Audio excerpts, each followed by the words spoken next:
제가 듣기로는 이게 약사분들 사이에서 반발이 좀 많아 가지고 막 단체 대응 카톡방 이런 것도 있다고 들었거든요. 메가팩토리 약국에 대해서 이런 모델 자체에 대해 좀 어떤 분위기인가요? 이제는 아무래도 가격이 비싸다, 뭐 도둑이다 이러다 보니까 약사들도 좀 피로감이 커지고 점점 그런 상담은 회피하는 약사들이 늘어나고 있어요. 그래서 결국 메가팩토리 같은 이런 모델이 확산되게 되면 약국이 좀 가격 경쟁으로만 평가받게 되고 장기적으로는 환자도 좀 안전한 복약 지도를 받을 기회를 잃게 되는 게 아닐까 하는 생각이 좀 있어요.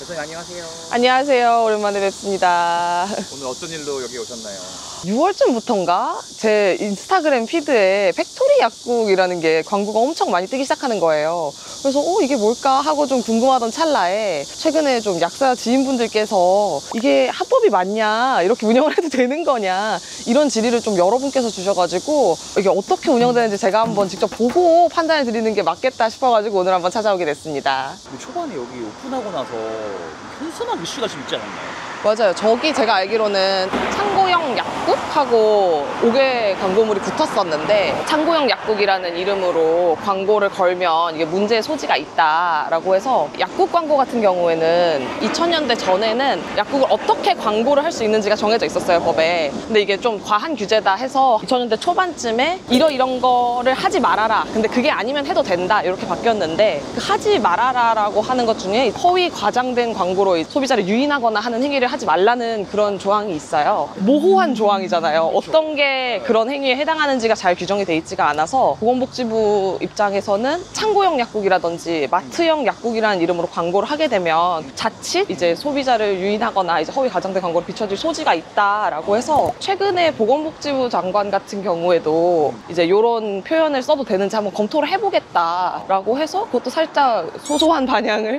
일으킨 편이긴 해요. 아마도 좀 문제를 일으키지 않기 위해서 빠르게 철거하지 않았나 싶긴 합니다. 이미 일반 소비자들 입장에서는 메가팩토리보다는 이제 창고형 약국이라는 이미지로 확실히 딱 굳어졌으니까 뭐 뽑았다고 볼 수 있지 않을까요?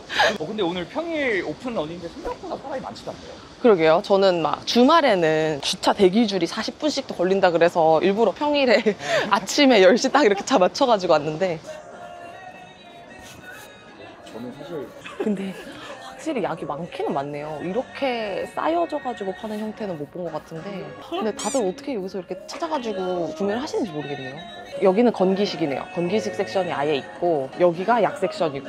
근데 조금 걱정되는 부분은 그런 게 있어요. 이게 뭐가 건기식이고 뭐가 약인지가 구분이 명확히 돼 있지는 않은 것 같잖아요. 좀 나이 드신 분들 같은 경우에는 그게 딱 구분이 될까 싶기는 그러네. 하거든요. 제가 약간 의아한 거는, 지금 아까 복약지도 하시는 약사분을 한번 봤거든요. 원래는 법적으로 약국에서 일하는 약사분들 같은 경우는 가운에 이게 약사하고 이름이 이렇게 표시되어 있어야 돼요. 근데 여기 보니까 이름이 아예 없으시고 약사라는 표시가 없으신 분들이 있어서, 그게 그냥 약사인데 표시가 없는 건지, 뭐 약사가 아니신 분일 수도 있는 건지, 그건 잘 모르겠어요. 여기가 촬영도 있기도 하고 뭐 그런 리뷰도 있고 하다 보니 이름을 그냥 안다는 걸 하시는 건지 모르겠는데, 원칙적으로는 그러면 안 되긴 하거든요. 좀 의아하기는 하네요. 그 부분은 왜 안 됐을까. 사람 근데 갑자기 많아졌네. 혹시 PD님은 뭐 구매하고 싶으신 거 생각해보고 있어요? 저는 리스트 뽑아온 거 있으시다 그러지 않았어요? 일단 아까? 제일 일단은 원픽으로 하고 싶은 게 셀지민이라는 얘긴데. 근데 어떻게 찾지? 그러게요. 한번 여쭤볼까요? 이게 어떻게 좋습니다. 되는지. 그럼 설명을 해주시는지. 저기 계신다. 셀지민이라는 게 있어요. 셀지민. 는 없는 것 같은데. 네. 그럼 뭐 비슷한 성분인 거라도 있나요? 이거 근데 비타민 그거 아닌가요? 결국에는 멀티비타민이시고 종합 비타민이라서 그 비타민은 다 그런 거 비슷하거든요. 아연이랑 셀레늄 들어간 거여가지고 종합 비타민 중에서 고르시면 다 비슷하실 것 종합 같은데. 비타민. 네. 제가 찾아본 리스트를 한번 찾아볼까요? 일단 감기약 쪽으로 가보시죠. 이게 이러네요. 뭔가 성분이라기보단 상황에 따라서 묶여있는 느낌이긴 해요. 액티피드정, 액티리린정, 콘택골드, 코미정 이 중에 찾는데, 올리브영 같은 느낌이 약간 나네요. 네. 직원분께 여쭤보기 살짝 죄송한데. 살짝 물어봐야 될 것 같은데. 여기 있다. 제가 듣기로는 이게 에티닐 에스트라디올 계열이 포함된 경구 피임약인데 흡연자나 그런 분들이 드시면은 이제 혈전 위험이 있는 걸로 알고 있어요. 그러니까 여기 써 있기는 한데 이게 하면은 이제 흡연을 삼가십시오 이렇게 써 있는데 노란색으로 하이라이트 되어 있긴 하네요. 이게 복약 지도가 이루어질지 좀 궁금하긴 합니다. 여쭤보면 제 생각에는 돌아다니는 분께 굳이 여쭤봐서 제가 담배를 피는데 피지 않지만 만약에 담배를 핀다면 담배를 피는데 못 먹는 약이 있나요? 라고 물어보면 말씀은 해주실 것 같기는 한데 모르잖아요. 담배를 피는 사람이 먹으면 안 되는 약이 있다는 거를. 그래서 이 부분이 잘 될지는 모르겠어요. 현실적으로. 이거 그거 아니에요? 이거 일본에서 엄청 맞아요. 사오시는 네, 그거잖아요. 맞아요. 임신을 하고 이제 수유하시는 분들이면은 절대 금기여가지고 먹으면 안 되거든요. 그래서 그런 걸 안내를 해주실지 모르겠네요. 흔히 사는 감기약이기는 한데 1세대 항히스타민이 포함된 감기약이어가지고 제가 듣기로는 졸림 유발이 좀 될 수 있다고 들었어요. 그래서 장기간 운전을 하시거나 이런 분들은 이제 복용 주의하시는 게 필요하다라고 보약 지도가 이루어져야 될 것 같긴 하거든요. 한번 넣어보고. 아, 지르텍 사야 되네. 네. 돌아다니면서 쇼핑하는 재미가 있긴 한데 한편으로는 너무 그냥 힘들어. 약 그냥 하나 들어가서 하고 싶은 생각도 있네.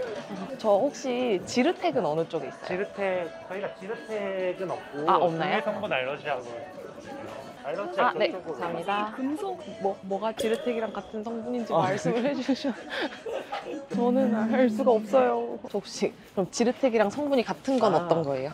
페트니즈로 된 거 이런 거 그냥 사셔도 되고 연제 캡슐로 된 거는 조금 이제 흡수가 빠르다라고 좀 돼 있어서 사실 제 생각에는 큰 차이는 없는데 네. 이게 좀 흡수 빠르게 이렇게 나온 건 있어요. 네. 그래서 이거 두 개 중에서 편하게 선택하시면 되세요. 혹시 막 주의사항 같은 게 있나요? 먹을 때 그런 건 없어요. 조금 저녁 늦게. 저녁 왜냐면 늦게. 알러지약 자체가 이 성분에 살짝 졸음이 있을 수 있어요. 네. 취침전이라고 돼 있잖아요. 네. 꼭 취침전까지는 아니더라도 이제 저녁 이후에 그렇게 복용하시도록 돼 있고 안 졸린 것들이 있어요. 덜 졸린 알러지약 하루 2번 아침 저녁으로 먹는 거. 근데 이건 성분이 지르텍이랑 성분이 달라요. 달라요? 네. 아, 근데 오히려 좀 덜 졸려가지고 이게 이런 것들이 이제 그렇게 나오기도 해요. 네. 감사합니다. 내가 정보를 구하고자 한다면 어떻게든 구할 수는 있는데 나에게 정보를 제공해주진 않아요. 선제적으로 제공해주진 않는다. 결제를 해볼까요? 네. 정신 없네요. 정신없어요 지금. 폰이 나갔어. 근데 처음 코스트코 갔을 때보다 더 힘든. 코스트코는 그냥 생각을 그렇게까지 하진 않는데 너무 많은 정보가 저에게 들어있어요. 어떻게 전반적으로 어떠셨어요? 그런 건 있어요. 아까 말씀드렸듯이 일반 에어컨 같은 경우에는 보약 지도가 의무는 아니에요. 그래도 일선 약국에서는 조금 더 약사분들에 따라 다르지만 그래도 꺼내서 주시는 거기 때문에 좀 더 이루어질 수밖에 없는데 여기 같은 경우에는 제가 굳이 찾아서 받고자 한다면은 받을 수 있는데 근데 그거를 지금 이 인파 속에서 약사님을 찾는 게 너무 힘들어서 그리고 또 제가 알면은 물어보잖아요. 이거 뭐 어디 위험할 수 있나요? 혹은 이렇게 물어볼 수 있을 것 같은데 이게 그냥 모르시는 분들은 물어봐야 된다는 사실 자체를 몰라서 이 형태가 조금 변호사의 시각에서 보자면은 합법이기는 한데 향후에 추가적인 규제가 생길 수도 있지 않을까라는 생각이 드는 지점인 것 같기는 해요. 개인적으로 궁금했던 게 그럼 카운터에서는 그래도 계산할 때 어느 정도 보약지도가 이루어지는지 궁금했는데 뭐 제가 예를 들어 30대 여성이고 만약에 흡연을 한다면 먹으면 안 되는 약들 뭐 그런 게 있는데 그냥 결제하고 끝나는 것 같아서 그 부분은 조금 걱정이 되는 것 같기는 해요. 근데 또 어떤 분은 해주실 것 같고 어떤 분은 그냥 안 해주실 것 같고 그래가지고 물론 그런 시각도 있는 것 같아요. 소비자분들 입장에서는 나도 그냥 일반 약국에 가서도 보약지도를 받아본 적이 없다 이렇게 말씀하시는 분들도 있더라고요. 근데 제 생각에는 그건 좀 이제 전체적으로 하는 분위기로 나아가야 되는 거지 어차피 안 하니까 이런 형식도 그냥 덮어놓고 다 된다라고 하기에는 무리가 있지 않나? 저 그리고 나와서 계산할 때 저희 카파트 이거 엄청 보이진 않는 위에 약사 면허증이 있더라고요. 그러니까요. 근데 면허가 다 이렇게 가려져 있더라고요. 그래서 왜 그렇게까지 하시나 싶긴 해요. 근데 제가 좀 카메라에 못담아 자세히 보니까 어떤 분은 성함이랑 면허증이 그냥 그대로 기재되어 있고 어떤 분은 블러 처리가 돼 있고 그래요? 희망사항인가? 내가 가리고 싶다 그러면 가려주는 건가? 가도 되는 거예요. 그러니까 왜냐면 명찰도 다신 분이 있고 안 다신 분이 있어서 약 사기는 하겠죠 아마? 설마 약사가 아닌데 가운을 입혀놓진 않았을 거잖아요. 근데 그럼 왜 어떤 분은 이제 법규를 준수하고 계시고 어떤 분은 어쨌든 현행법상으로는 한 명의 약사가 2개의 약국을 운영할 수는 없어요. 이게 법적으로 1인 1개소 원칙이라고 해서 약사 1명당 약국 하나만 운영을 할 수 있기 때문에 지금 이 약국을 운영하시는 분이 새로 메가팩토리 뭐 창원점 뭐 이런 식으로 만드실 수는 없는 상황이기는 한데 뭐 그런 게 의아하실 수도 있잖아요. 내가 이 온 서울을 돌아다니면서 온누리 약국을 도대체 몇 개나 봤는데 왜 체인 약국이 안 되냐 이렇게 생각하실 수도 있는데, 온누리 약국 같은 경우에는 가맹점의 형태로 운영이 되고 있는 거예요. 그래서 온누리라는 그런 로고랑 브랜드는 쓰는데 약국 자체는 따로따로 개개인의 약사분들이 운영을 하시는 형태란 말이죠. 그래서 만약에 뭐 여기서 사업을 확장하고자 한다면은 따로 약사가 운영을 하되 메가팩토리라는 이름을 쓴다거나 하는 방식으로 운영이 되거나, 아니면 아예 별도의 주체가 뭐 메가팩토리가 아니라 그냥 팩토리 약국 이런 식으로 해서 별개의 팩토리 약국을 세울 수도 있을까 싶기는 한데, 그 관련해서도 약간 이슈가 있었던 걸로 알아요. 어디 팩토리 약국 자리같이 나온 매물이 있었는데 그거에 막상 연락을 해보면은 돈을 대주면 사무장 약국처럼 이제 운영을 할 수 있다는 식으로 나온 매물이 있었다가 결과적으로는 들어간 걸로 알기는 하는데, 이게 아무래도 좀 규모 큰 약국을 개인 약사분들이 바로 시작하기는 어렵잖아요. 쩐주라고 해야 되나, 소위 말하는? 그러니까 바지 약사를 두고 이런 식으로 영업하려는 행태가 새로 생겨날 수도 있지 않을까 싶긴 해요. 물론 일반적인 약국에도 면대 약국 문제는, 면허대 약국은 늘 있었는데, 근데 이게 아무래도 약국이 커질수록 자본금이 더 필요하고 그럴수록 혼자서는 개업이 안 되니까 자본이 있는 사람이 들어와서 약사를 고용하는 형태로 할 수도 있지 않을까라는 우려가 좀 더 높을 것 같긴 해요. 뭐 무조건 이렇게 된다는 건 아닌데 물론. 그래서 그런 부분이 저는 오히려 좀 변호사로서 염려가 됐던 부분인 것 같긴 해요. 그러니까 여기 대표는 시대적 흐름으로 받아들여야 한다 이런 얘기거든요. 약사분들은 그 정반대 입장에서 본인들의 주장을 얘기하고 있는데, 이런 방식으로 운영이 될 거면 좀 행정적으로 가이드라인이 생겨서 몇 평 이상의 약국이면은 평당 약사를 어느 정도 더 해야 된다든지 이런 규제가 조금 추가적으로 생겨야 되지 않을까, 저는 그냥 좀 걱정스러운 소비자의 입장에서 그렇게 생각을 하기는 해요. 그냥 복약지도 받기가 실제로도 조금 너무 인원 대비에 약사들이 너무 없었어서, 맞아요. 당연히 의무로 안 두면은 누가 이걸 굳이 비용인데 그렇게 두지는 않을 거잖아요. 이거는 내가 인터넷에서 다 찾아서 내 마음을 결정하고 온 사람들이 이거를 살 수 있는 구조지, 와서 뭔가 복약지도를 받거나 설명을 듣고 약을 구매하는 데는 조금 무리가 있을 것 같아요. 그러기엔 제품이 너무 많고 그 제품 속에서 어쨌든 전문 지식이 필요한 부분인데 정보를 충분히 제공해서 제가 선택을 할 수 있을 정도로는 인력이 부족하다. 뭐 미국 이런 데는 드럭스토어 같은 데서 다 이렇게 하고 하는데 뭐가 다르냐 이렇게 생각을 하시는 분들이 많이 있더라고요. 근데 우선은 진짜 그냥 현행법적인 규제 측면에서 보자면은 흔히 생각하시는 그런 미국 드럭스토어는 뭐 CVS 이런 데들을 많이 생각하시는데, 미국에서는 그런 식으로 체인형 약국을 해도 법이 괜찮아요. 근데 아까 말씀드렸듯이 우리나라 현행법상으로는 한 사람의 약사가 한 개의 약국밖에 개설을 할 수가 없기 때문에 그런 CVS식의 하나의 법인이 있고 여러 체인으로 운영되는 약국 형태 자체가 불가능하기 때문에 아무래도 미국은 의료 접근성이 우리나라보다 많이 낮잖아요. 그래서 처방약을 받기가 어렵기 때문에 많은 약들을 일반 판매로 풀어놓고 실제로 약사도 처방이나 이런 것도 일부는 할 수 있도록, 제가 알기로는 미국 법은 우리나라 약사분들보다도 그런 쪽으로 권한이 더 많이 돼 있는 걸로 알아요. 그래가지고 그런 CVS에서 약국을 구매할 때의 약사분들에게 있는 책임과 권한이 이제 우리나라 현행법상으로 있는 우리나라 약사분들의 책임과 권한하고는 차이가 있어서 이게 딱 미국에선 되는데 우리나라에선 왜 안 되냐라고 하기에는 의료 체계 자체가 많이 다른 편이 있어서 딱 적용이 되기는 좀 어려운 것 같아요. 여보세요?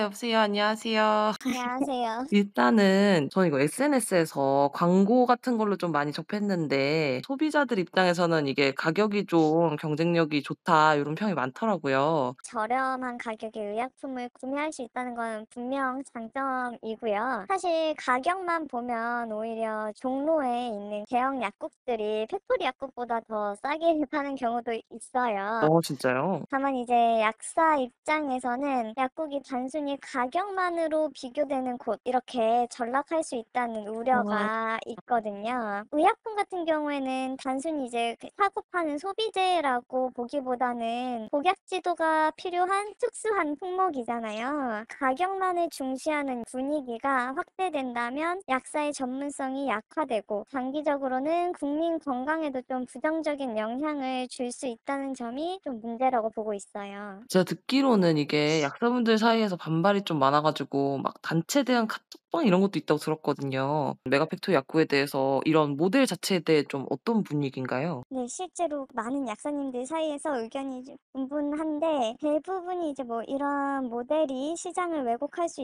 있다고 우려를 하고 있는 편이고요. 또 몇몇은 이러한 새로운 약국 방식이 받아들여져야 될 때이다라는 입장도 있기는 있어요. 약간 가격보다는 이제 다른 방면으로 경쟁력을 찾아보자 약간 요런 분위기인 거네요. 지역 약국은 가격 경쟁에서 절대적으로 살아남기가 어려워질 거예요. 특히 뭐 일반 약이나 건강기능식품, 영양제 이런 것들을 설명하고 상담하는 매약 약국은 설 자리를 아무래도 잃게 되겠고 병원 근처의 처방 조제를 위주로 하는 약국만 남게 될 가능성이 크게 되겠죠. 예전에도 그랬고 지금도 그렇고 환자들이 뭐 다이소라던가 이런 싼 약국에서 약을 사오고 그 약에 대한 사용법을 지역에 있는 약국에 와서 물어보는 경우가 진짜 많으세요. 진짜요? 설마. 사실 다른 업종에서는 조금 다른 사업장에 가서 물어본다는 게 생각을 못할 일이지만 그때까지 약사들은 사명감 때문에 약에 대한 설명은 쭉 해왔었거든요. 이제는 아무래도 가격이 비싸다, 뭐 도둑이다 이러다 보니까 약사들도 좀 피로감이 커지고 점점 그런 상담은 회피하는 약사들이 늘어나고 있어요. 그래서 결국 메가팩토리 같은 이런 모델이 확산되게 되면 약국이 좀 가격 경쟁으로만 평가받게 되고 장기적으로는 환자도 좀 안전한 복약 지도를 받을 기회를 잃게 되는 게 아닐까 하는 생각이 좀 있어요. 동네 약국들은 이제 가격 경쟁력을 따라가기가 좀 어려운 게 약을 얼마나 사는지가 단가가 달라지고 그런 게 있는 건가요? 맞아요. 동로에서 파는 가격이 작은 약국에서 약을 들여오는 가격보다도 싼 경우가 있거든요. 그래서 절대적으로 가격 측면에서는 따라가기가 힘든 게 있어요. 그게 꼭 비싸게 받는다기보다는 맞추기가 좀 어렵겠네요, 단가를. 일단 순환이 되지 않기 때문에 많이 주문을 해놓으면 그걸 처리할 수 있는 방법이 없는 거예요. 그죠. 유통기한도 있을 거고 약국들. 네, 그쵸, 그쵸.